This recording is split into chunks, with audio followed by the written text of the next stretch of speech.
Hi everybody, welcome to Building All Children's Sensory Workshop. I'm so happy to have you here tonight. Before I introduce our presenter for the evening, I'd like to take just a couple of minutes to tell you a little bit more about Building All Children. We're a nonprofit organization that helps every child reach their full potential. We believe that every child needs developmental resources and every family needs support. That's why at Building All Children, everybody qualifies, regardless of your child's level of development, regardless of your financial situation. We assess children and provide parents the information they need to get their children the help that they need. We connect families to appropriate resources such as therapists, counselors, physicians, academic placement advisors, tutors, workshops, support groups, and more. We also empower families through knowledge and support. We provide mothers mentorship through small group and one-on-one programming. We build community through playgroups, tiny town, and Bible studies for moms. To find out even more about Building All Children or to donate, we invite you to visit buildingallchildren.org. We'd love to have you a part of the BAC community.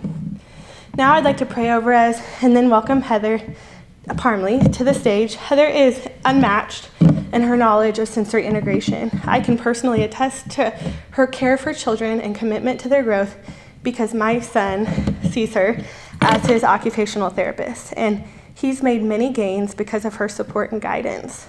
We know you'll be blessed by this workshop tonight. Let's pray and then jump right in.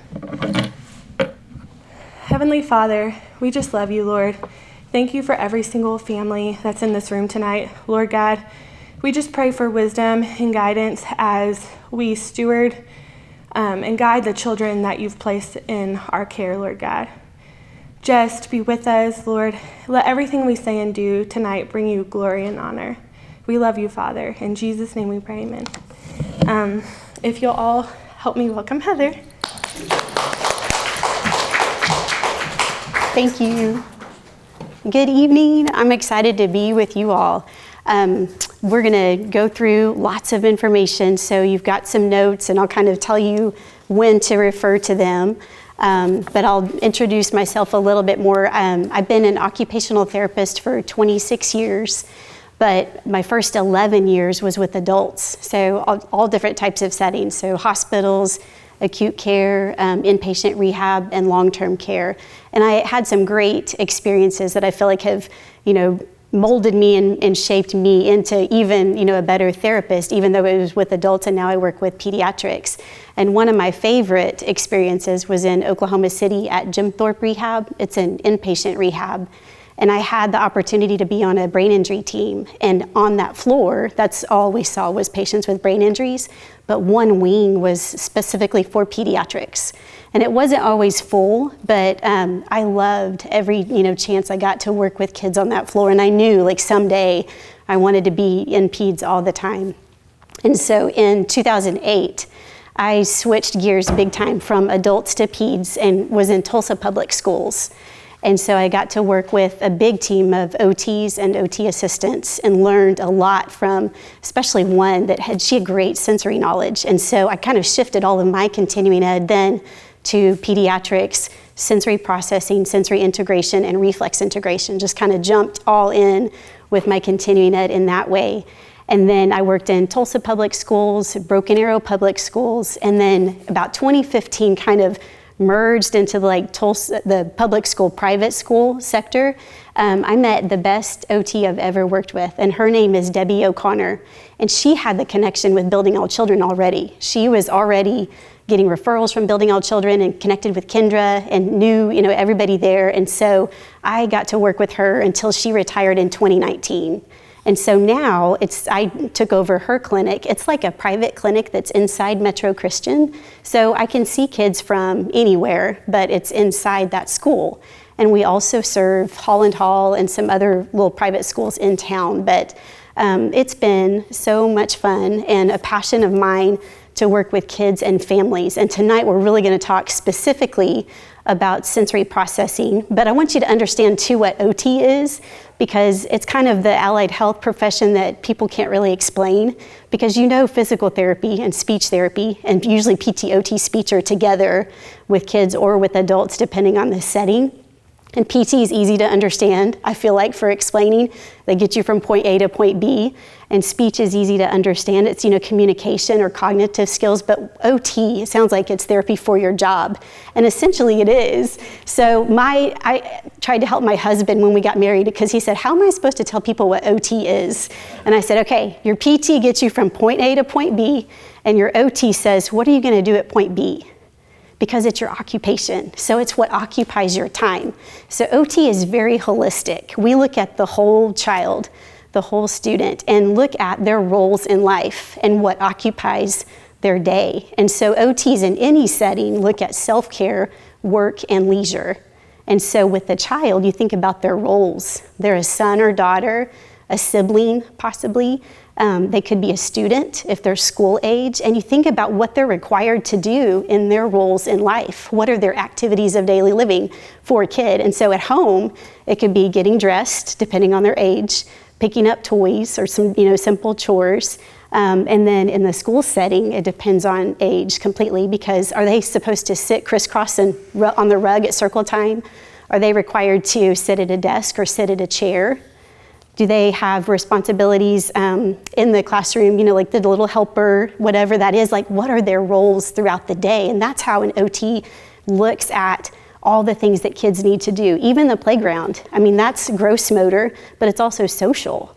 Big time social skills. Out on the playground, they are let loose, and they've got to learn to get along and make friends and welcome friends to their group, whatever they're playing. So we really do look at that whole picture. And so tonight we're going to talk about those roles for kids with the emphasis on sensory processing.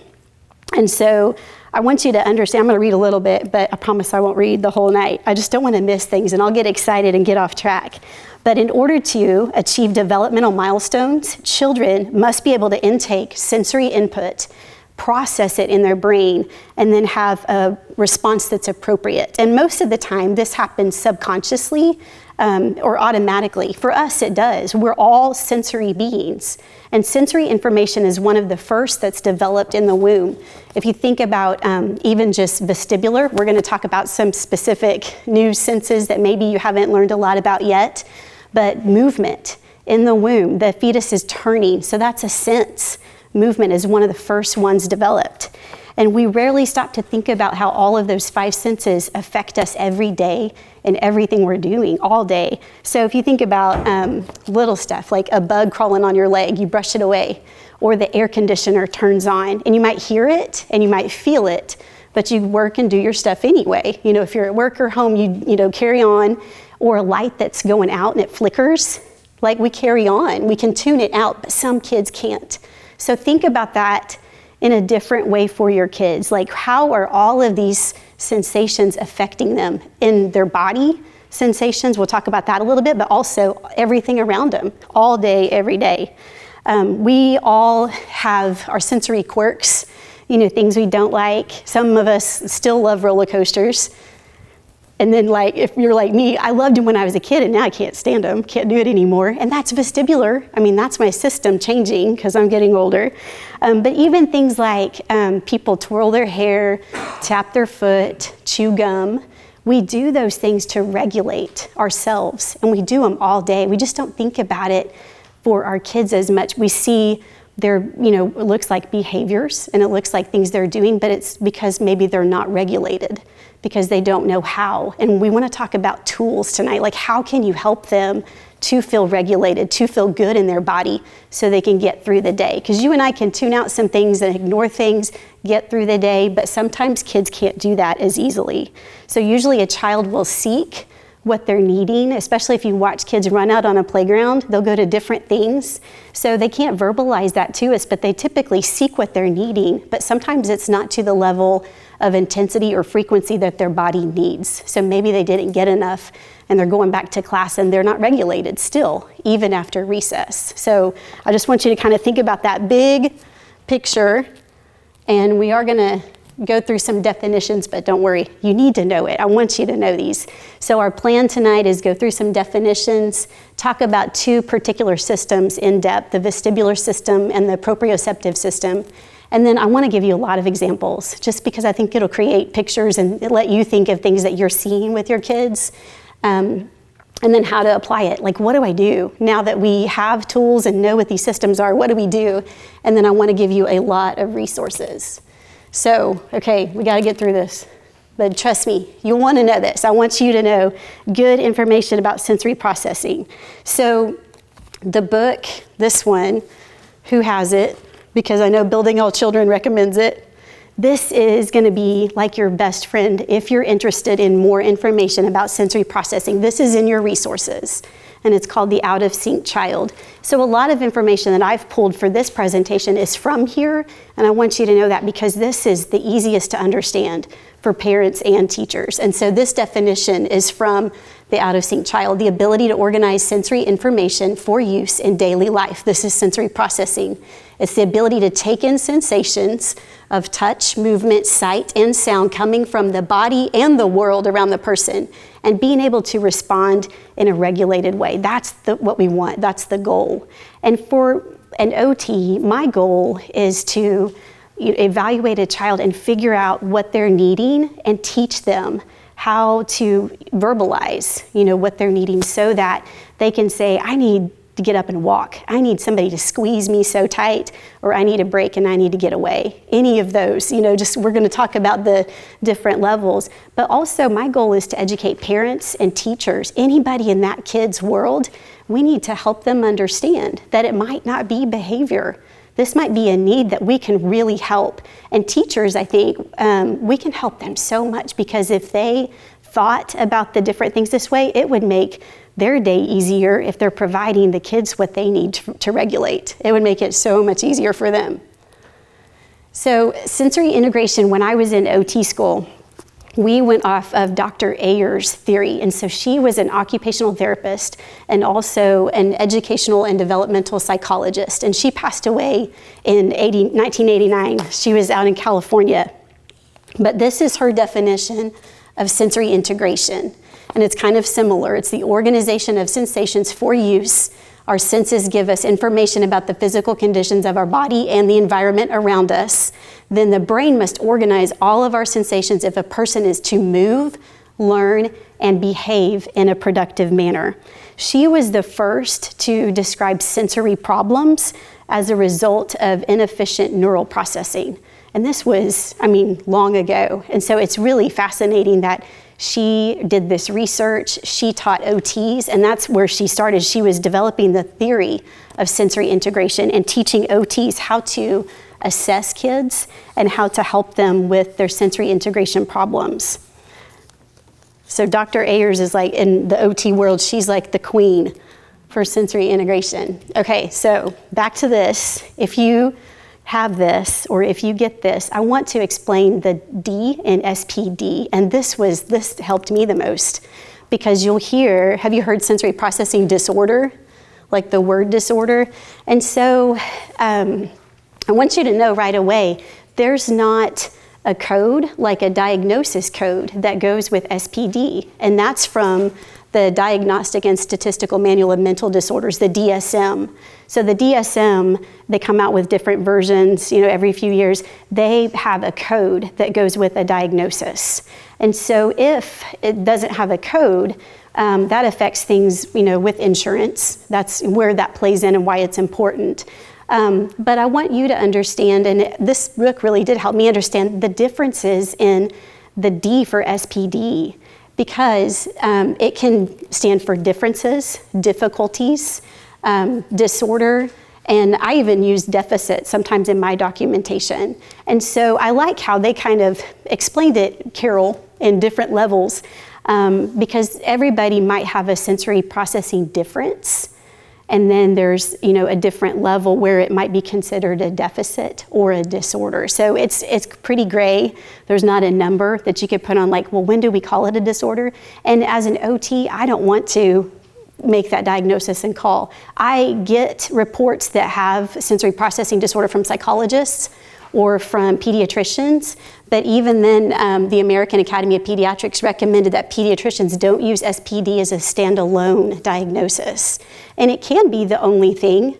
A child might only have sensory processing difficulties, But a lot of times it does exist with autism or ADHD or other learning disabilities, but it can be by itself. So I wanted that to be a little bit more clear. Does that help on the SPD part? I don't want to get hung up on that letter. I want to look at the child, that whole child, the roles of the child. What do they need? What are they craving? What are they avoiding? And how can I help them recognize that and help parents and teachers understand that? That's the goal. I don't want to get hung up on those words, but I want you to understand you'll see it, and don't worry too much about that because there's not even a code that goes with it, okay? All right, so I've already kind of hinted because we're going to talk about more. You learned the 5 senses when you were in elementary school. And so they're listed over there. You know them well, but we're going to go over some that I use every single day. You do too, actually, but I'm like focusing on them with kids every day. And so the vestibular system is, and you've probably heard of that. I feel like in the last 15 years or more, there's more education and awareness about vestibular input and vestibular systems. There's even clinics that work on balance and vestibular systems. But it is one of the first ones that I was talking about developing in the womb because of the movement. And the sensors are in the inner ear canals. So that system gives information to our brain to tell us where our head is in relation to gravity, to the earth. So is our head up or is it upside down? Is it moving? So this is our movement sense. Are we moving linear, like a swing, moving in a line? Or is it moving rotary, like in that red cone? That would be my vestibular rotary input. So that's that sense which I use, and we'll talk more about all of these, don't worry, this is just your first little taste of it. Proprioception is the other sensory system that I use and purposefully put input into this system in kids every day, and this is the one I really want to teach parents about also, because both of these systems, they provide a calming and regulating input to the nervous system when you use them the right way for the child.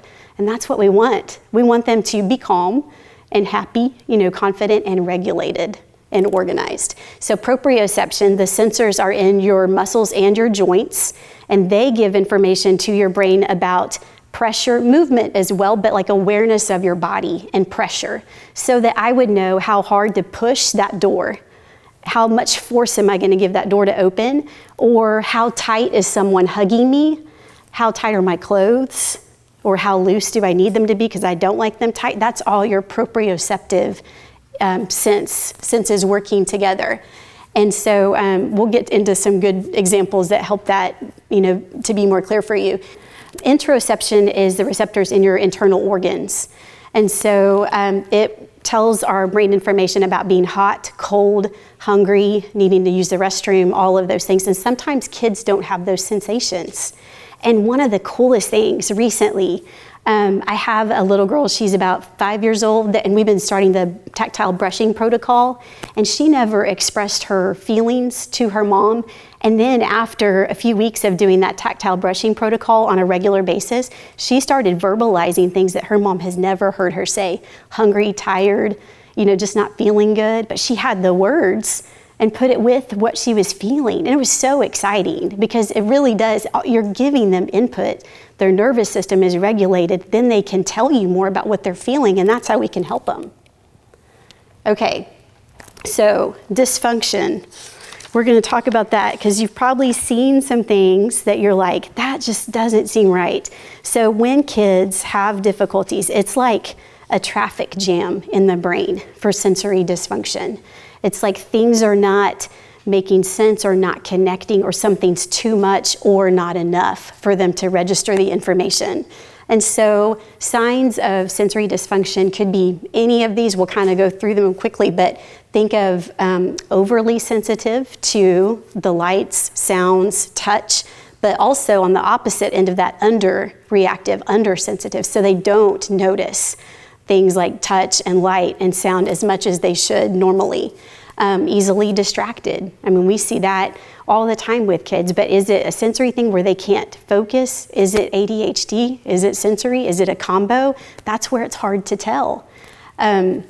Activity level, some kids with sensory processing difficulties are very, very high, moving all the time, and then some are extremely low, like even low tone, where they're just not motivated to get out there on the playground.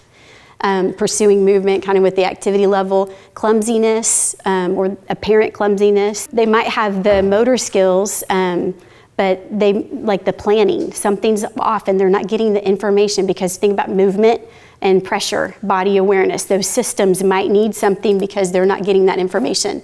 And then kids that are impulsive and lack self-control, I feel like I've had more referrals. I mean, even in since COVID, I don't want to blame everything on COVID, but just because kids were in a different environment and then they get back in school, and it's just different for regulation and control and impulsivity. So I get a lot of kids with that as the primary referral, and then we dig deeper and get into the sensory components. Difficulty with transition. So that means starting and stopping an activity, maybe in school, whenever the teacher says, okay, we've got to clean up, it's time for PE, and they can't transition, or even transition physically from point A to point B. That can be difficult for kids as well. Other signs of dysfunction, difficulty calming self, just where they get so upset and they can't calm themselves down. So we want to teach them strategies and tools. And so I always tell kids, this is your toolbox. And when I teach them something like the press and pull we'll talk about, it's like, that's in your toolbox. You need to use that at school or when you get upset. I see kids often with the chewed up collars, whether it's, like uniform collar or just a, regular t-shirt collar. When I see them, I'm like, yep, I know what's going on there. They're trying to soothe themselves. They're trying, for whatever reason, they might be anxious, but they are trying to soothe themselves orally by chewing on their shirts. So you'll see that if you now look for it. Some kids make sounds because it's regulating, it's soothing for them, and they probably don't realize they're doing it. Kids have difficulty with grooming. That includes hair, washing, brushing, but also like grooming includes washing the face, brushing the teeth, fingernail clipping. I hear that can be, that's a lot of what I hear. The clipping of fingernails, kids can't stand. But I will tell you, I've had success stories too after the brushing, that tactile brushing. If it's done on a routine, and we'll talk more about that if you have questions, but it makes such a difference because you're giving an input to that system, the nervous system, regularly, so they can tolerate those things that they couldn't tolerate so much better. Texture sensitivity, that could be clothing or foods, and then food sensitivity, of course, is a big one. And I will tell you, there are OTs and speech therapists that specialize in food aversion and helping kids that are just not eating and very picky eaters. And that is not my area of expertise, but I do have some good resources to share and would love to do that to help. The teachers helped me so much on this last one. When the teachers that are veterans and they see these kids leaning up against the wall the whole way down the hallway as they go to PE, you know what I mean? I mean, they're just leaning, or they're touching every locker as they go by, and they can't keep their hands off their friends. Like the teachers that know, they'll pick up on that because they'll watch and they'll try to cue and give them reminders and all of it. But if it's just not working, it's probably sensory because they're seeking input, whether it's touch or pressure. And that's how they're getting it. Okay. Some of my favorite resources, this is one of them, and this is on your last page for resources. This one, I wrote it out because there's another resource that I use for a listening system, and it's ILS, but this one is Integrated Learning Strategies. So their website is awesome. Great information. You can follow them on Instagram, but also their website has a great search box, and you can type in most things that you're curious about with your kids, and it will have good articles, and it's a trusted source for me. This is a great just a screenshot of something they had on Instagram that I thought was helpful because it kind of just tells us how to recognize sensory processing disorder, what it is, what it's not. And I want to reiterate, it doesn't mean that, the child has autism or ADHD. It can be by itself, but some of the kids that have those diagnoses do, have sensory processing disorders for sure. It doesn't mean that a child's always hypersensitive. We're going to talk about modulation and how there's different levels of our response to sensory input. And then I'm going to talk a little bit about a sensory diet. I'll explain what that means. And there's lots of interventions, and we'll talk about that too. And I kind of brought some to show you, and some that you probably, recognize or know of: weighted blankets, weighted vests, those things. So we'll talk about that as well. But I wanted to share that source. Okay, here's some unofficial things. So kind of thinking about the kids that you see and know of and thinking about what it looks like and why they have difficulty. So this kind of leads us into a little bit of modulation. This is from Out of Sync Child as well. And so if the child is an avoider, that means they're probably over responsive. They don't want to have feet off the ground in a swing because they're scared. They're over responsive, so they're going to avoid activities. Does that make sense? And then you have like kind of the straggler that's not going to notice. That's your under responsive kid. You're going to have a great chart that's coming up next. But it's just kind of to get you like in common terms of what you're seeing. You have kids that crave. That's just easy to understand, the craver. The sensory jumbler, discrimination would be being able to tell the difference in maybe hot, cold, or pressure that's hard or soft. How tight can you hug a baby? Like things like that. Like they can't discriminate that. And so that's part of the sensory system. So that's kind of the discrimination little example. A slumper. And so sensory plays into posture for sure, because we talked about the muscles and tendons, how they have the receptors for proprioception, and vestibular, where your head is. So that's how it relates to posture. And then that kind of goes into movement. Dyspraxia means difficulty with motor coordination or motor planning. And so you can see how all those systems play into motor planning. Our balance is built off of vestibular and vision. So if those systems are having difficulty, we're not going to have great balance. Our kids are not. And so we have to look at all of that. Okay, this is that big chart that you have. So don't worry, I'm not going to read it all. That's a lot. I got it from here, of course, the Sensory Bible, but I kind of modified it a little bit to make it shorter so you can have like a quick snapshot. We're just going to go over the first few because then you'll kind of see this pattern with the over responsivity, under responsivity, the craver. You'll kind of know, okay, this makes sense now. So I want to just kind of go through the few of them. For kids in the sensation of touch, if they are over responsive, they're going to avoid it. They don't like to get dirty. They don't like different textures. But if a child is under responsive to touch, they're not aware of being messy. They might have, food all over their face or dirty hands, and they really don't even notice. And then a kid that craves touch, touches everything, dumps out the toys, and is kind of randomly, not purposefully playing, and rubs against the walls, like I was telling you. And then if we move down to movement and balance, the child that's over responsive, or he will avoid unexpected movements. These are the kids that don't like to swing.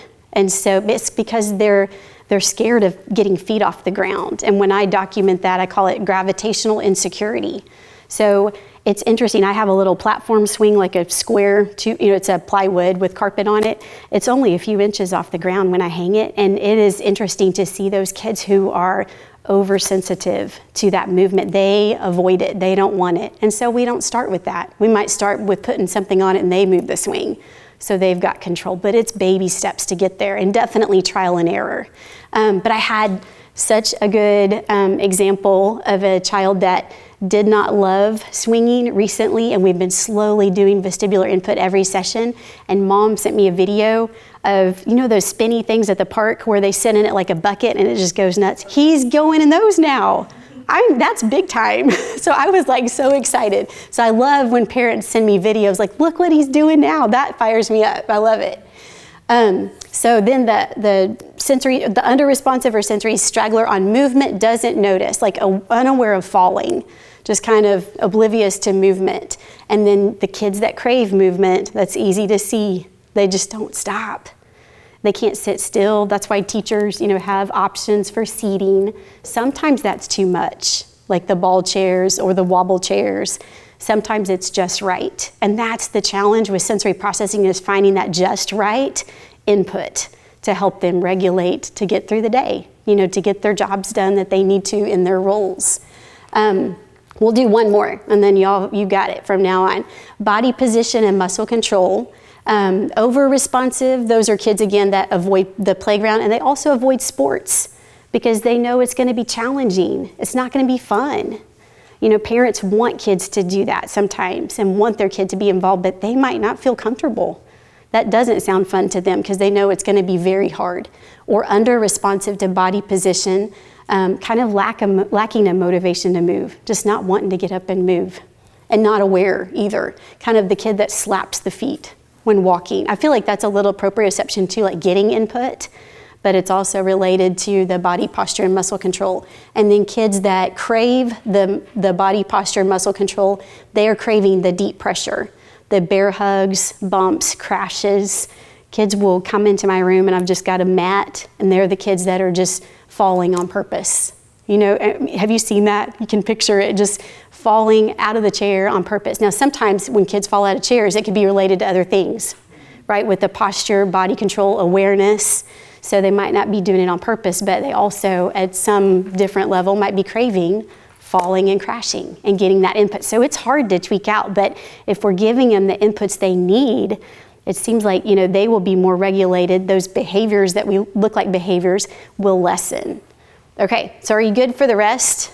Now that you know like under and over and craver? Because those other ones are a little easier to understand with your 5 senses. So what causes it to happen? First of all, I'll just say there's not one thing that we can put our finger on. But if you do look back over a child's history, even pregnancy, on my questionnaire for my child intake, I want to know if there were any problems in pregnancy, if the fetus was exposed to any drugs of any kind, or what kind of delivery. Was it vaginal or was it cesarean section? If you think about, we just talked about pressure, the difference between those two deliveries for entering the world, that alertness that you get from vaginal delivery, it's different. And so it's just interesting to note. It doesn't mean one child is going to have sensory processing difficulties and one is not, but it is interesting to note. Birth weight, birth trauma, those can affect sensory processing. Any kind of illness, any kind of trauma in a child's life. Doesn't have to be when they're an infant. It can be when they're, toddler or, any age. That brain is still changing and moldable and making connections every day. So it can affect them even later on in childhood. Some kids, like if they were maybe the 3rd or 4th kid and they're always in the carrier just because mom's got to get wherever with all the other kids and they don't get out as much, that could be, one reason that a child might have sensory processing difficulties because they're not getting out, getting movement, working against gravity. They're just in the carrier. And I had one lady and she felt so bad. The little girl was her 5th and she just felt horrible. And I was like, don't go backwards. Let's just move forward. Get that baby out. Let's change your schedule. Get her on the floor. And she, made so much progress. And she just didn't think about it because she's mom and she's going through the day and just getting things done. And she's a wonderful mom. And so I wanted to encourage her, like, please, don't go backwards and beat yourself up. Let's move forward. We know what we need to do. Sometimes, obviously, lengthy hospitalizations and illness can cause sensory processing disorders, early life stress, any kind of trauma, and then, of course, sometimes we just don't know. So now what do? We've recognized some things like what does the sensory dysfunction look like? Where maybe could it have come from, but now what do? And I kind of told you what OT does. So I would look at the whole picture, try to figure out what the child is craving or avoiding, what they need, educate the child at their level to be able to verbalize some needs, and then the parents and teachers, anybody in that child's world. So once you start learning about your child and what they're needing, educate grandparents and teachers. And if you feel like maybe it's not received as well from you, get an OT to talk, help be your advocate for your child in those different settings and just explain it, because sometimes people just don't understand. Maybe grandparents don't understand because old school thinking, is behavior. And we've learned so much. And so we want to educate our grandparents, caregivers, teachers, so that they understand there is a real need. And here's what you could do to be helpful. Neuroplasticity, this is when we talk about sensory integration and sensory processing and adding these inputs. I always do this when I talk about neuroplasticity, because in my mind it's the neurons. Because the brain is moldable, it is not fixed when they're kids. We can make good changes by the inputs we give the body. And I love telling kids that. And depending on their age level, like telling them, like, this is how awesome God made your body and brain work together. You can do things to make connections in your brain. You can do movements on purpose, and they will make connections in your brain. So I love teaching families and kids about that. Having a sensory-rich environment, that's important. But it doesn't mean to have all the toys and tools and everything on your wall, because as you know, like going into a classroom, any classroom in elementary, it is overstimulating. And they have to. I mean, they have to put all their, things up, and they're usually adorable. But think of kids being overstimulated visually, where that's just too much and they can't focus. And so when I say sensory rich, I don't mean like throw everything on the walls, but I mean have some tools throughout the day that are available. So maybe a ball, like an exercise ball that you can use, or any kind of ball really, to roll over the child for pressure input. Or maybe have a swing. Swings are huge. Any kind of swing is beneficial for kids. And then even like a calming corner, like I do this like a teepee. I'm visualizing like a little teepee that you can put inside, or a tent. But even just a corner where they know they can go chill, hug a stuffed animal. They have a space that's safe, or where they could crash. I mean, if your kid is, loving to crash and move and jump and flip, make sure your house is safe to do that. But also teach them where it's appropriate and where it's not. I believe that's important too, because we have to create boundaries still. We're parents. They can't just, have the house as a jungle gym.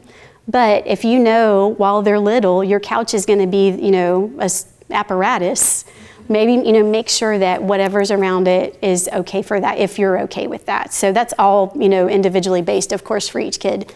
A sensory diet is not a nutritional diet, although that's super important too.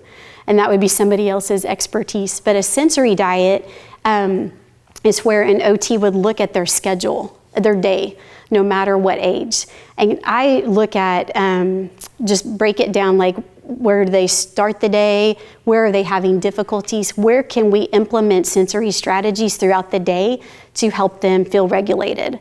So if needed, I'm gonna have brushing at the beginning of the day, because I know that that's super good input to the nervous system to start the day. But other things, like throughout the day, if it's a child that's in school, I've received a schedule from the teacher. So I know when circle time is, group time, individual work time, recess, all of it, so that I could say, okay, right before they have to sit down and do a lot of writing, could Johnny stack books for you? Could he take a note to the office, carry in his backpack because it's heavy? So you plan those activities throughout the day on purpose. But every kid is going to be different what they need. But that's what a sensory diet looks like. It would be a purposeful plan of sensory options throughout the day that go with their schedule, so they're getting good inputs. Because if you think about, this was a great example. I just saw it last night. One of your resources, her name is Erin Wiggins, and she's an OT in Frisco. And she's actually Debbie O'Connor's daughter, the lady I said I learned so much from. It's her daughter. So she's a newer OT, but she specializes in sensory processing. And look her up on Instagram. No, that's a different one. Okay. I love her too. Okay. Erin is the everyday OT, that one. So she held a cup and she said, this is your child's body. And she started pouring some water into it. And she's like, okay, maybe they had a great night's sleep. And this morning they had bananas and toast. They don't love bananas, but that's what they had. So it filled it up a little bit. And then she said, but then, something, was rushed, they were rushed around to get ready for school. So then it fills up more. This is their tolerance. That's what the example was. Their tolerance of sensory input, but also just being regulated. So by the time it's time to, get dressed or get in the car, if they've had so many experiences already and they've their cup is full, that's when you see meltdowns. And so think of that throughout the day. And that's her example. This was so cool. I want you to watch it. It was like, how do we know sensory versus behavior? Because one day they might love bananas and toast and they're fine. So the next day when they melt down over bananas and toast, that's behavior. Not so. Because what if their cup was full? And that's when they got the bananas. You know what I mean? So it doesn't mean if you see them okay with some sensory thing one day, and the next day they're not, they're melting down. Don't assume it's behavior. It could be, but don't assume that, because you've got to process through what happened to them today. Did they sleep well? Have they been sick? How was school today? Were they stressed? Did they like what they were wearing, or was it tight? Did I make them wear that shirt? All of those things, think about their tolerance and how they're regulating themselves in that moment. So anyway, that kind of got me on the sensory diet and made me think of that. Okay, so you have this list. This is a list I give parents all the time to give them ideas for vestibular and proprioceptive inputs. So this is obviously not for every age. So this, you have to pick what's age appropriate, but it gives you ideas and it starts your thinking about what movement input looks like and then what pressure input looks like. So movement input, and some of them go together because you can have both going on at the same time. So movement input, think of like bikes and scooters and rolling or spinning like a helicopter in a circle, log rolls across the floor. Think log rolls, movement and pressure, you're getting both. So I just want you to start thinking of things differently for inputs, because if you pay attention, you'll see what your kids are craving and needing, but also you can provide a sensory input, vestibular, and see how it affects them, maybe before they have to sit down and do homework or sit down for dinner. So these are all just movement ideas. If there's something on there that you don't know what it means, let me know. I'm scanning real quick, because this is something I hand out all the time. I hope that all of it's pretty self-explanatory. Oops, I think I missed one. Oh no, this is correct. These are obviously examples of vestibular input. So these are ones I use every day. And so a trapeze bar, they can sit on it to do linear or rotary input. The prone swing, you can as well. This, if you looked it up, it might be called a hammock swing, or it's not the cuddle because that has a back on it. This one, they can be more active. That's why I love this one, because I tell them they're the gas for the swing, so they've got to pull and push with their arms to make it go. And I add all kinds of activities when we're swinging. I make them throw, I make them work, I make them do puzzles and find the pieces while they're in prone on the tummy. That works. Head, neck extension, eye-hand coordination. So I'm throwing in all these other things and they're still getting movement input. So that's just a picture of something that I use every day. And proprioceptive input, so this is that pressure system. So awareness of where the body is, how much pressure are they receiving. This input and vestibular, again, is calming and organizing to the nervous system. All of these are trial and error, because if you did spinning too much, that could, obviously cause somebody, to be sick. So you have to be cautious on some of it with the movement, for sure. And with the pressure, they'll usually tell you, that's too much, or give me more, when I'm pushing the ball and rolling it on top of them. So hanging from the trapeze bar. So same tool, but I lift it up higher and they're hanging. So they're getting good heavy work, proprioceptive input, monkey bars, climbing walls, all of those things are heavy work. Wheelbarrow, have them, walk on their hands and you're holding their legs. That is awesome, heavy work. And core work. Think of everything that's going into that. I love wheelbarrow because they're also getting good weight bearing through their arms and their hands, and that develops the arches in their hands, which we need for riding. So you can do a little bit of sensory and get a lot of good benefits from it. Hopscotch, jump rope, think of the pressure for all of these activities, and movements happening a lot too. Erin Wiggins, the Everyday OT, she has videos of, she has two boys, and the little one's in the laundry basket and the bigger one's pulling him around like a belt on the laundry basket. Just think of things that you have at home that are heavy, where your child can help, where it's safe, but they're getting those good inputs. That's where you want to use these tools. Have them do heavy work before they have to sit down for dinner. And they're going to have fun with it. You can make it fun, but plan that time, kind of like that sensory diet. Plan your time for inputs before you need them to sit and be still, because sometimes sitting and being still is very hard. And make sure their feet are supported. That's another one on the sitting still at dinner.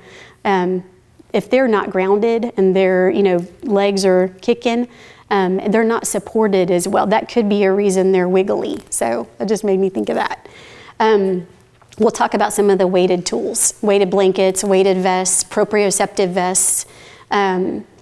animal walks, like crab walk, bear walk. Think of like a punching bag. The steamroller is where I was talking about rolling the ball over them in prone. So they're on their tummy, head turned to the side, start at their feet, and I roll that therapy ball starting from their feet all the way to their back, all the way down each arm and hand.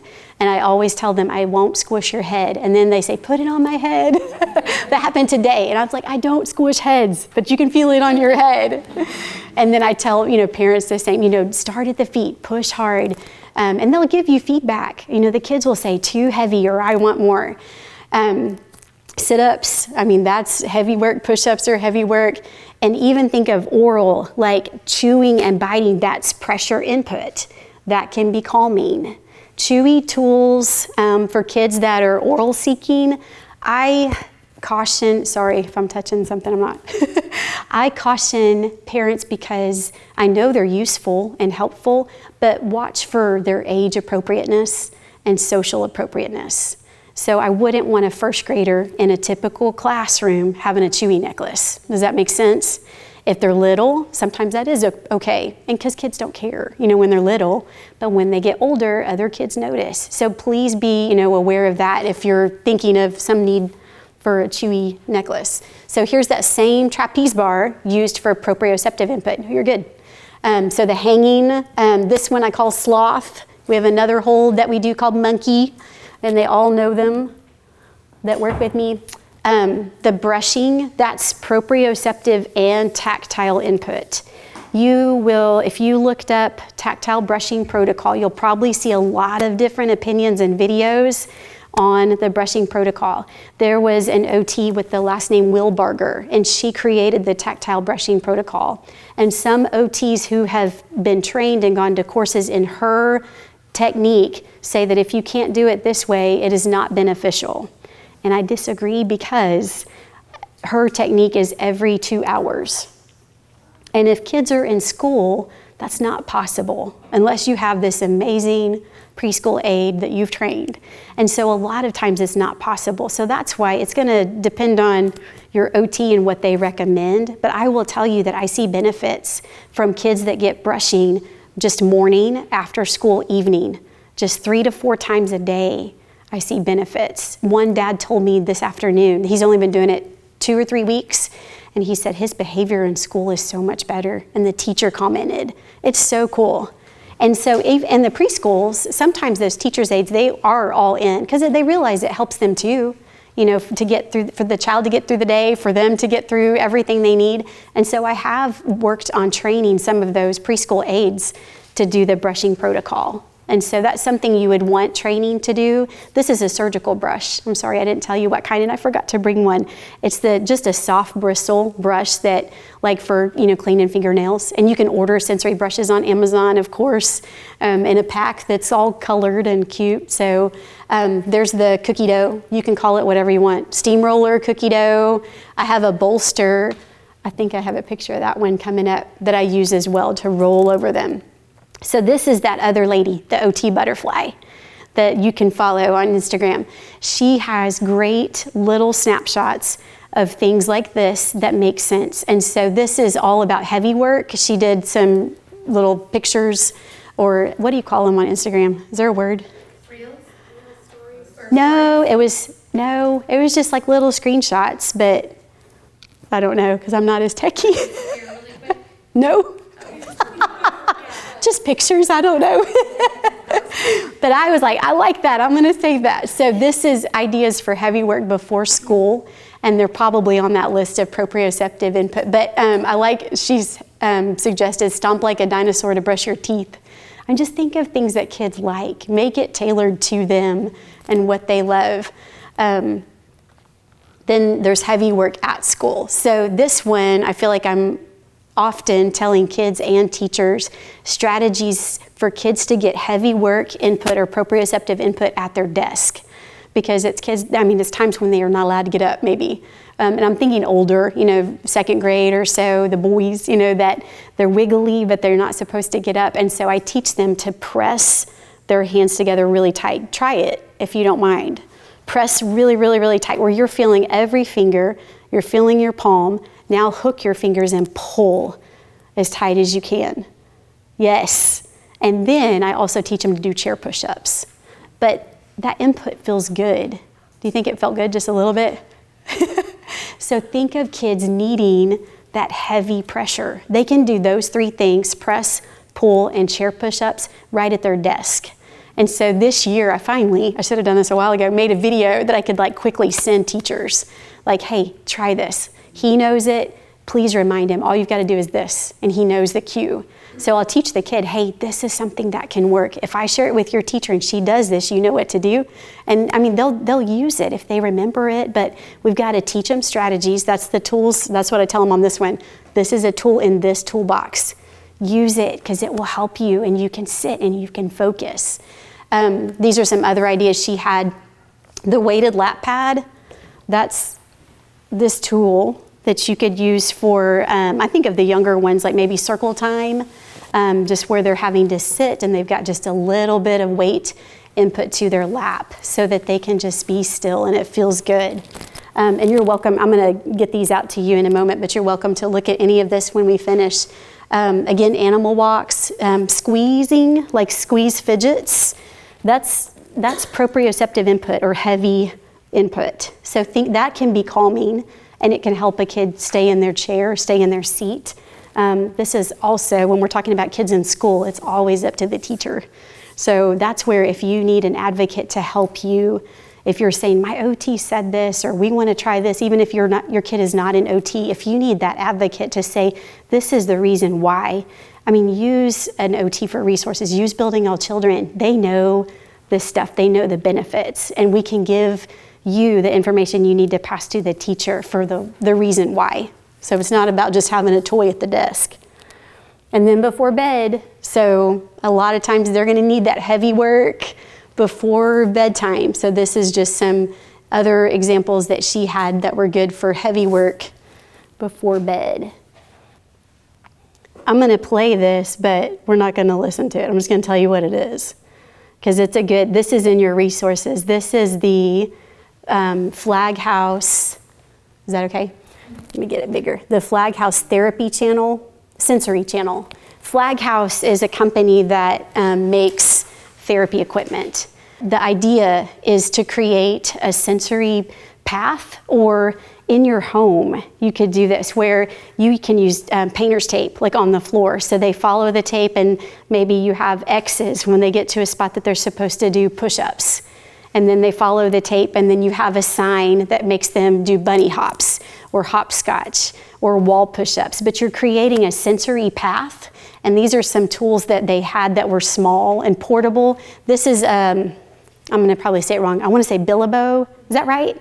Those are awesome because they can sit in them and rock and roll and get that vestibular input, but they're small enough for storage. So just lots of good tools are available out there. And if you need input or recommendations, use Building All Children as, a reference, because they communicate with me. We talk often. And so I'm happy to help you with ideas too. But this one, I can play this one, I believe. Do I have a play button? Here we go. This is my little bud who created this on his own. So, I set him up like, okay, let's do trapeze bar. And he was like, well, I need something to go around. So he grabs that stool. And that's what's cool is they crave and seek what they're needing. And you go with it sometimes because you're learning like what's helping them feel regulated. So that's the bolster, that blue cylinder, and that's heavy foam, and I use that too to roll over them. And you could also get them on top of it. I think I've got a good picture of that one too, where they're on top of it rolling. So they're doing like a wheelbarrow with it. So it's core work, it's weight bearing. You can create all kinds of activities using tools like that.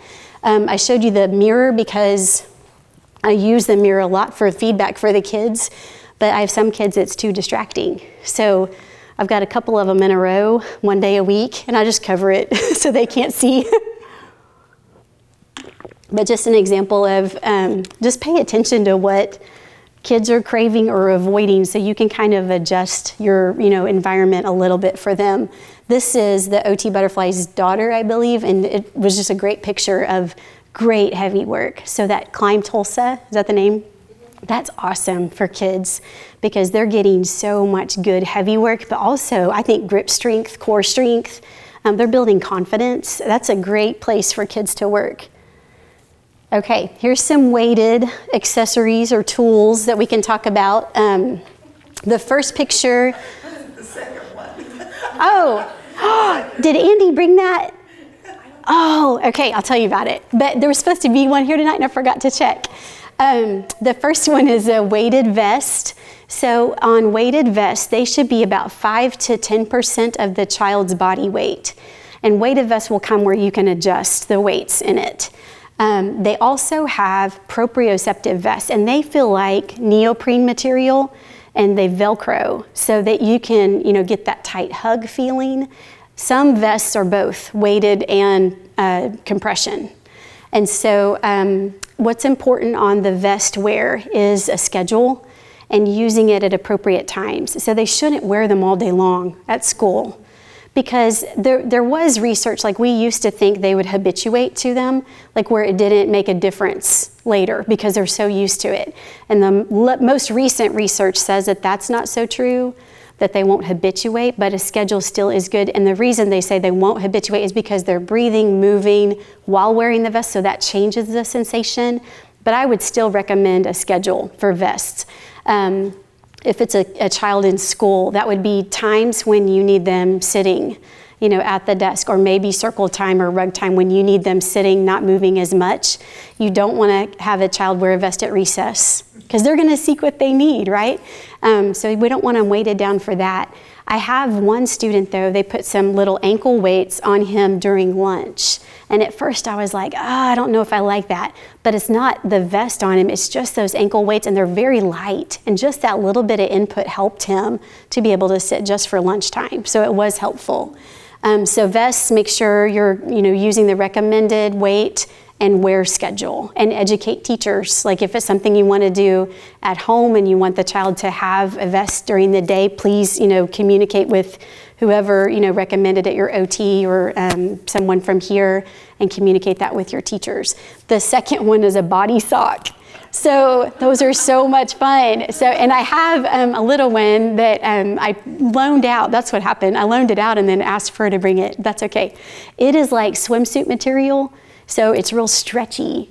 And it's so much fun. You could probably make that really easy because it's just a rectangle with a Velcro closure. But they're getting pressure input and tactile input.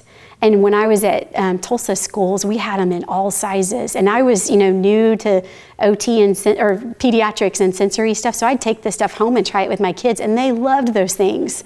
And they would do, jumping jacks in it and cartwheels. And you have to be careful, though, they're slick. So you don't want kids to run around on tile with the body sock on.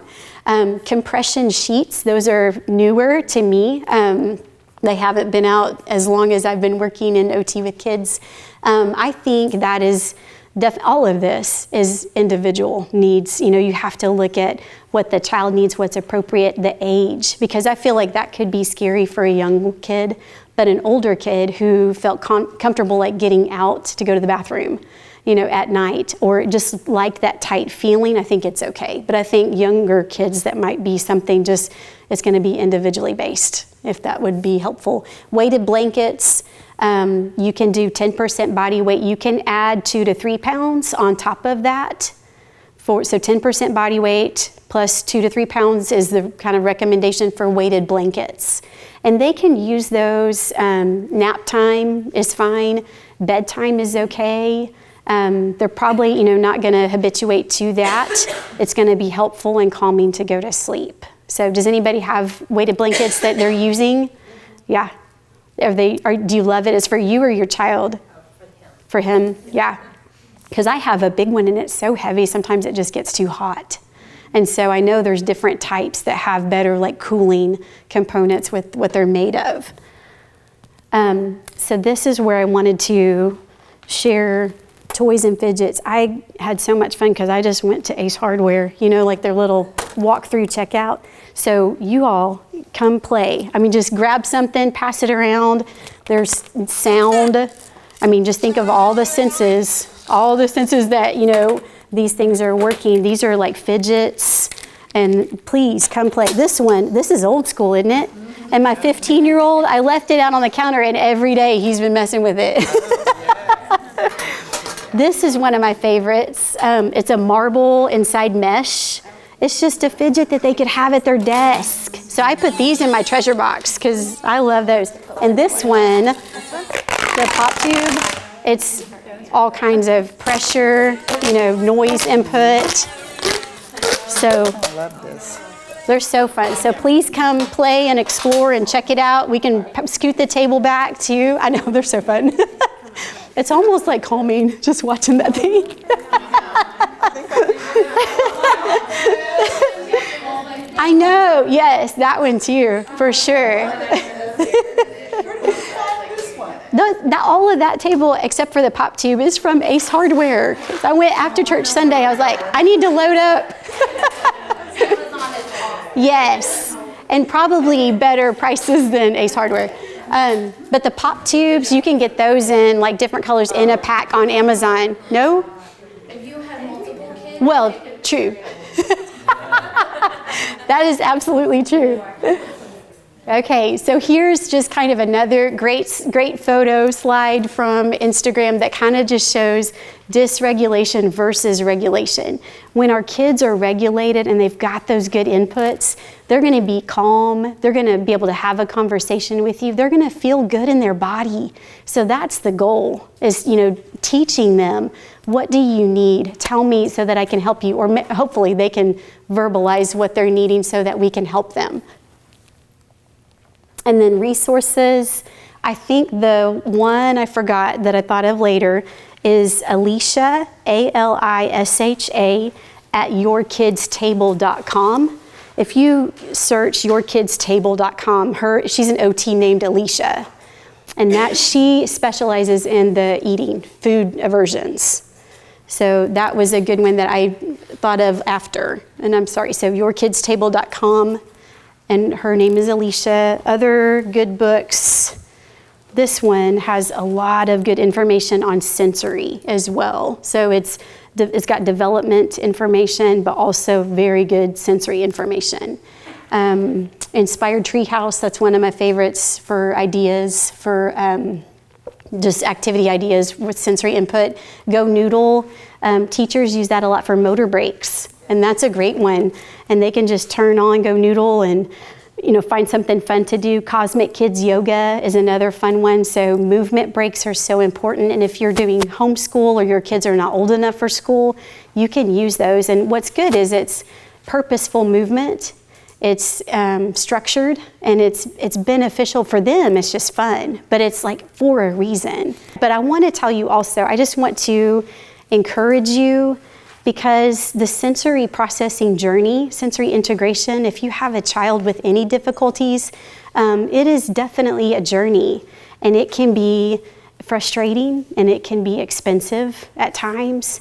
It takes so much patience, but I want to encourage you that there is support and there is help out there, and the journey is also wonderful and beautiful, because when you are finding these inputs and helping your child be independent and happy in their role, in their occupational role as a child, that's the goal. And so I just want to be encouraging to you, like, there are good sources out there, and we can help our kids be happy and feel good in their bodies. Do you have any questions? I was thinking the lights are on right now. That's a sense of sight, but it's not changing. Is it the changing of senses that will cause some processing challenges, or is it just the sense itself? Or does it depend? It depends on the child, but if you'll listen, do you hear the buzz? Yeah. Some kids only hear that and can't focus and listen to their teacher. So it's not only, because the fluorescent lights have a hum too, and I don't know if that's what these are, but it's not only intensity of light, but it could be the sound that's coming from it. And it does depend on the child, but I love when teachers do the shades over their fluorescent lights. I have that in my room too, just like a little blue shade that goes over it. Or when teachers use lamplight and sunlight if they've got a window versus those fluorescents, that's more calming. Just changing that lighting can change the whole mood and help kids feel regulated. So yeah, it is, I mean, it's, when you think about it, it is the light, but it's also intensity, sound could be related to it as well. Are there any other questions? What would be, or do you have any tips for, I have a 10-month-old baby, so exposing her to sensory activities? I mean, she has tons of like crinkles and pop out things. Like, are there beneficial things to integrating that into her daily life now, like as she's growing? I think just thinking of the sensory-rich environment. So like you said, the crinkle has the sound and the touch. The touch books that have all the different textures, those are wonderful. And then, just think of your different senses. Like for sound, you think about different music, some that's more alerting and some that's calming, and just having her exposed to different things. And then movement, for sure. Just movement, whether it's swinging on your lap or swinging in, a baby swing.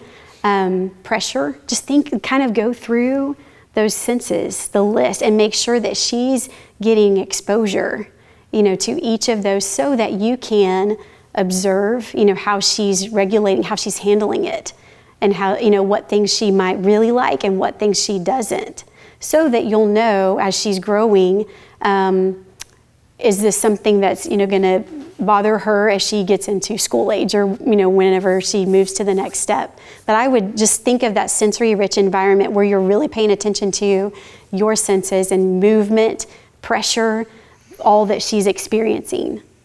Does that help? Yes, thank you. Very general answer. Yes? With the different senses, have you seen like children be like, say for example, touch be like a craver, but then on sound is is a sensory avoider? Like you've seen like the different. Yes. Like, so they're not all in one. like, right. And that's where I think. Absolutely. Okay, because it's trying to figure out like Yes. what tool do I need at this moment in time, or Right. and I'm trying to, even as his mother, trying to figure out, okay, what can I do to help calm him down or give him what he needs Right. at this time. And I guess sometimes seeing it broken down like this, I'm like, wow, like he's this over here, but he's this over there. And Right. like, what tools do I need to help him when he's in that particular situation? Right. And they can be different places on like that modulation chart Yeah. for different senses, for sure. And the day might vary too, like we talked about with the cup. Yeah. Like how much have they experienced? Where are they in a threshold? If you think about sensory input meeting a threshold, Yeah. and when they're full, that's when we see behaviors. And so it's going to depend, on what he's craving or what he's avoiding, so that and it's trial and error for sure, so that you can learn, okay, swinging really helped calm him down. Let's make sure he gets swinging before, Sometimes or whatever. It does, but then in other times, like I'm like, well, the swing works like last time, and now you're freaking out over the Yes. too high, and I'm like, Yes, it is confusing. And that's when you have to kind of back up and think, what else happened today? Yeah. Yes. Did he not like his jeans? Were they too tight? I mean, like all of the things, food, all those sensations that they are taking in all day.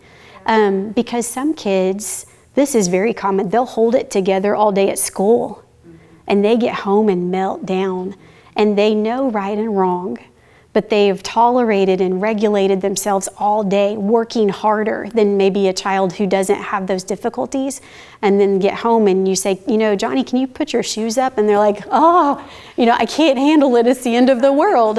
Oh, I promise. No, Billy. I promise I didn't know that. But they meet a threshold, and then you're the safe place. You are where they can fall apart. And so I see that often. I see that more often than kids, having difficulties at school and not home. Because they, typically they want to please the teacher. They don't want to look different. They're trying, but they're trying so hard all day.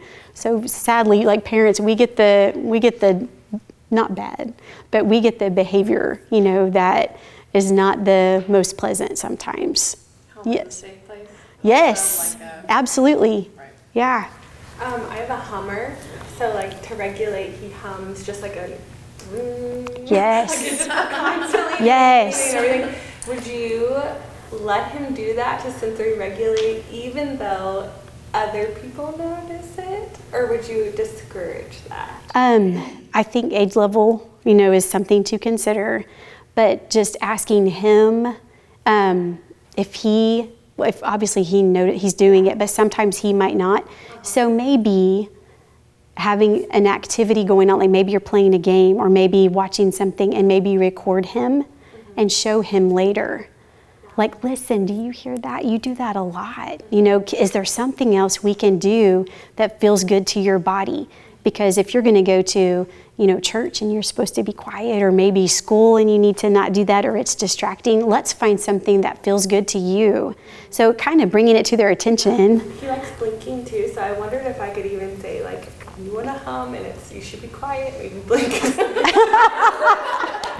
Or a bracelet. I mean, like something like a fidget, like a bracelet or something to rub. Yeah, that's a good idea. Like a rock in the pocket. Something that's kind of old school, like a smooth rock. Something to rub. And when you hear it, like cue him. That's all you gotta do, once he's learned that strategy. Tune it out, but other people are like, he's humming. Right, I know. Yes. So would that be kind of the same thing, like if you have an oral seeker that's maybe getting a little bit too old for the chew necklaces and Yes. stuff, would that kind of be some of the same strategy? Yes, because Give them something else? absolutely the hands and mouth are so closely related from infancy. And so if the hands are busy, yes, then that will help decrease that oral seeking. Depending on the age and the teacher, gum and hard candy can be good if they're sugar-free, but they're getting an oral input. I love Velcro under the desk, just like the dots where you could stick them, or a strip, but you've got your scratchy and your soft. So, and teaching them, hey, when you feel like you're gonna bite your nails or chew, rub your Velcro and because that won't get lost. I mean, fidgets get lost all the time, but Velcro stays right there, hopefully. So if they're oral seeking, think of something they can, if they're allowed to, have orally in class, or keep their hands busy. Something, because the nerve endings, there's so many nerve endings in our fingers, and then the touch sensation and the oral are so closely related that we can stimulate this to help decrease this. Yes. Have you seen kids have you seen kids improve, like you see improvement, it's like, wow, and then you see something new start and you're like, whoa, like what, like we're Sure. doing this, and then is that? Yes, absolutely. I mean, in neuroplasticity, back to, you're making changes in the brain when you're giving inputs, and it's good, but we want them to feel regulated, so we're trying different things, and maybe something worked, but then this other area is bothering them more. So we do see sometimes like great progress with sensory input and sensory integration, and then we'll see regression with some behavior. That's very common, especially when we're working on reflex integration at the same time, which is working on primitive reflexes. And I look at sensory and reflex integration closely together. We can do another workshop on that sometime. But you're making neural changes, and that's uncomfortable. They can't verbalize that to us. Transitioning changes or environment changes. Yes. Where I'm like, wow, this is great, and then like our environment changes, and like it's like total regression, like Right. back to square one almost. So it's like starting from scratch. Right, and hopefully before that you've made some progress so that the next time you have regression, it doesn't take that long. Yes, because you've learned, how to help them regulate. Yes, but that is common, yes. So what are your thoughts on that, hand flapping? So how do you help them move forward from that, or find a different way to regulate? I had a little girl, I just pictured somebody right when you said that, and she was 4, and when she came to me, and we tried to teach her heavy pressure, so that when she did it, when she was excited, and it wasn't, it was just distracting, when she did it, when she couldn't get words out or she was excited, and I would tell her, when you do that, press your hands together really, really tight. And her mom and grandma learned that signal with her. So when they were out and about and they saw her start, they would do that, and she would just do it. Or she would press her hands together, or press her hands to her legs very tight. So heavy work, can help that, just pressure input. And eventually, if the cognitive level, is average, they will start having more awareness and social awareness of that too. But when they're little and they don't, and if it's distracting, you can try proprioceptive input. Compression garments are helpful as well. It doesn't have to be Under Armour, but not that brand, but like a compression shirt, because it gives that tight hug all day. And they can wear those all day. They're not going to habituate to those where they won't make a difference. But if they like heavy pressure and touch, you can get short sleeve ones. You can get shorts that go under shorts. They can wear them under school clothing. And then you have, of course, like the full length that you could do more, winter. But those can be calming as well. Yes? I am totally clueless about this whole brushing. I was fascinated by that. Could you I just have tell two in my car, or at least one. So, a little bit more? sure. It's what it's When doing. you know to use that, or obviously there's protocols and you were talking about all Right. of that. Just- So I recommend it a lot when kids are so active, almost, like hyperactive, Right. craving movement, difficulty calming down. Okay, And I also recommend it when kids have difficulty with clothing and textures. okay, Also, when kids have difficulty with grooming, even if it's like hair brushing or face washing, even though we're not brushing on those parts, right. it still gives them a good input to their nervous system. Nail clipping, the kids that have difficulty with any of the grooming, I usually recommend the tactile brushing protocol, but also just for self-regulation. For kids that have difficulty regulating emotions, that can be helpful. Okay. So does that help answer? Yes. There's lots of good reasons to use the brushing protocol. So when you're brushing, when you're doing that, it's getting their body used to that feeling. They're having it more often. So Yes. when you do it the next time, they're not so alarmed. Right. So it's doing, so I see it getting the brain and the nervous system used to that feeling. Yes. So it's alerting. It's so alarming. And it's calming as the same, that pressure is calming. You push hard enough so those bristles bend. It's not supposed to be tickly. And I made a video for parents and I'd say don't brush, in the side of the elbow or behind the knee because those are kind of tickly spots, so avoid those. And it doesn't take long. It's a quick brushing and then we follow it with joint compressions. May I demonstrate with you? So a joint compression is, so after I do the brushing protocol, which is arms, back, and legs, I do the same sequence with joint compression. So I'm supporting behind her elbow, holding like I'm shaking her hand. I'm going in like this 10 times. And then I would travel up to shoulders and push down 10 times. Feels good. And then the other hand. So it's a, Really practice that on each other?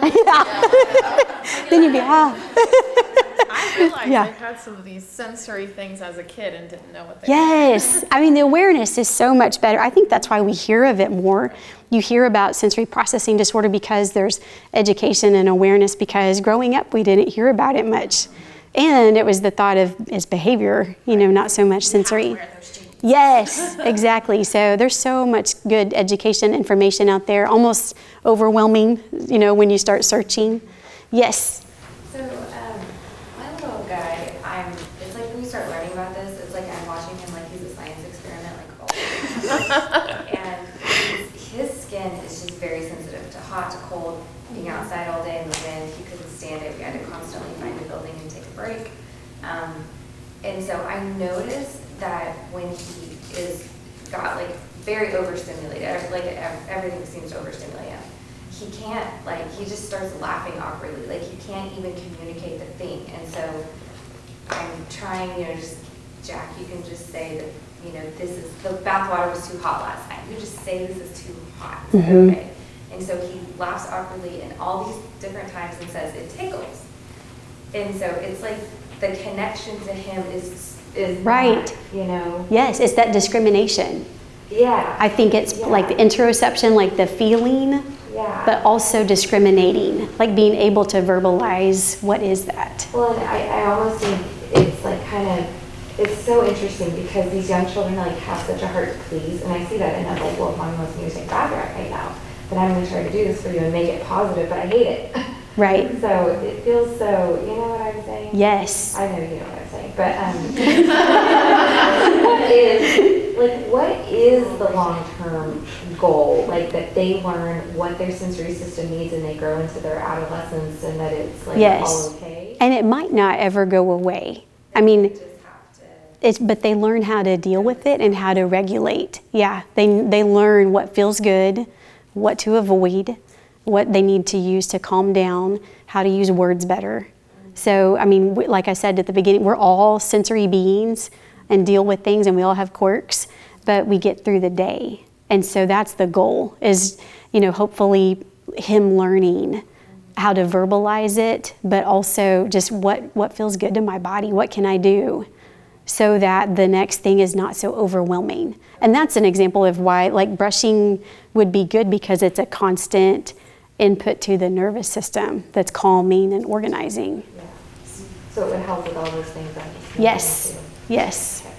I have one simple question. Okay, What is that rat thing? I have a little son who's the red, Yeah. that's is it vestibular into- this is rotary, yeah, this is vestibular.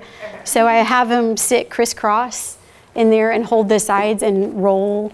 I mean, you could make up other things to do with it, because some kids just want a safe space and get under it. But I use it. This is a rotary cone, but you could do the same with that Billabo. Billabo. We have one in our Bill library. I can let you all know we're working on getting more tools like this that you can check out for free. That's awesome. Right now, but we're working on building that resource up to families, so you don't have to go out and purchase things right away. So we do have one, and we're gonna Good. get more. So you can come and check it out, use it for a while, and then see if it works for your child before you invest. Right, and I would say don't get this big thing, because this is more like for a clinic, and because nobody wants to store that. I don't even like storing it. It's so big. Yes. Yes, thank you guys so much. You might not know the answer to it, but what percentage of kids do you see, is there a statistic of how many, like what percentage of kids have sensory processing the SPD? I feel like it's in that book, and I don't know it off my head, and I don't want to quote a number, but I think it's in the Out of Sync Child. And do you see those kids like pull out of it, or? Well, kind of similar to your answer, I feel like it might always be a part of what they have to deal with at a lesser intensity and level. Because they might, for example, they might never like tight clothing. But then they learn, okay, if I've got to wear some uniform that's kind of tight, maybe I need to do something before I put it on. Or, that's not a great example. I'm trying to help you. Like, if it's something they know as they grow up, I don't like this certain sensation to my body. We've taught them along the way tools and strategies to use so that they can tolerate whatever environment it is. Example, like the loud cafeteria, it bothers a lot of kids. Even the automatic flushers on toilets and air dryers in public places, it creates a startle response. They are so loud, and those don't go away. We're going to have automatic flushers and air dryers that are super loud anywhere we go. And so it's teaching them expectations too. Hey, we're gonna go in the zoo bathroom, and there's probably gonna be a loud air dryer. So before we go in there, what can we do? Can we give some good presses? Can I give you a big bear hug? Do you have your headphones, or carry things you need if it's noise canceling headphones or little foam earplugs? That's just an example for the auditory sensitivity. But just plan ahead, teach them expectations. We might go somewhere that, may have something that you don't like. So what can we do to plan ahead to help you feel better if we encounter it? Did I answer that well? To help you? So just kind of that planning ahead, I think, is so important. And having some tools here and in your purse too, like your headphones. Is that why a lot of kiddos like my child likes to know what's coming always, wants that reassurance of the routine, or does not do well when we spring something With the change, yeah. So is that one of the reasons is they like to prepare themselves, or is that I think that's, well, probably. Right. They probably crave that expectations and routines. which is good. We want kids, because that's kind of how school rolls with routines, but we also have to teach our kids there's days when something's going to happen and change, and we've got to help them with coping skills to deal with that. And you can use sensory strategies as, coping skills. But yes, I mean, I think that's part of it, is they know what to expect. They know if they knew, like, how to regulate how they're going to feel, and then something changes and they're like, well, I don't know how I'm going to feel about that. So that's a tool we have to teach them, is the coping. But using sensory, I use sensory for, coping strategies too. On the sound, and this is where I'm trying to, I know for sure he has, the toilet, we're overcoming now, now I'll just flush the toilet, and he's kind of built up a tolerance. I have to flush the toilet and wash my hands, and before it was, I'll wash my hands when I'm not flushing the toilet, so we finally got the system down, and then still the air dryer, I mean, it almost I'm just just dry, when we're out in those things, but when it comes to haircuts, you can't even take them anywhere. We've taken them to special places, but it's a nightmare for everybody, Right. And then you feel like you're doing more damage, putting them through this trauma of getting a haircut. So we've done it, but he said, my ears are hurting. And is it the touch, or is it, because he's fine with anything else, but is it the sound? We're nowhere near his ears. It's just simple baby clippers. Right. And is there a way to prep for that? Do you take a brush and brush his head? Is it You could, yes. And then just Input to his head. The brushing protocol would be one that would help, even though you're not doing that sensory brushing compressions on the head. But even, like you said, I love that, just brushing hair, because it's input. You're getting tactile pressure input. Even though it's sound, even just Yes. brushing would help. Yes, I do. You made me think of something. What was it? Yeah. His haircut's not the cutest, so we get the job done. But I've heard success stories with brushing protocol and haircuts too. I hope you got good information, and I hope you feel equipped a little bit better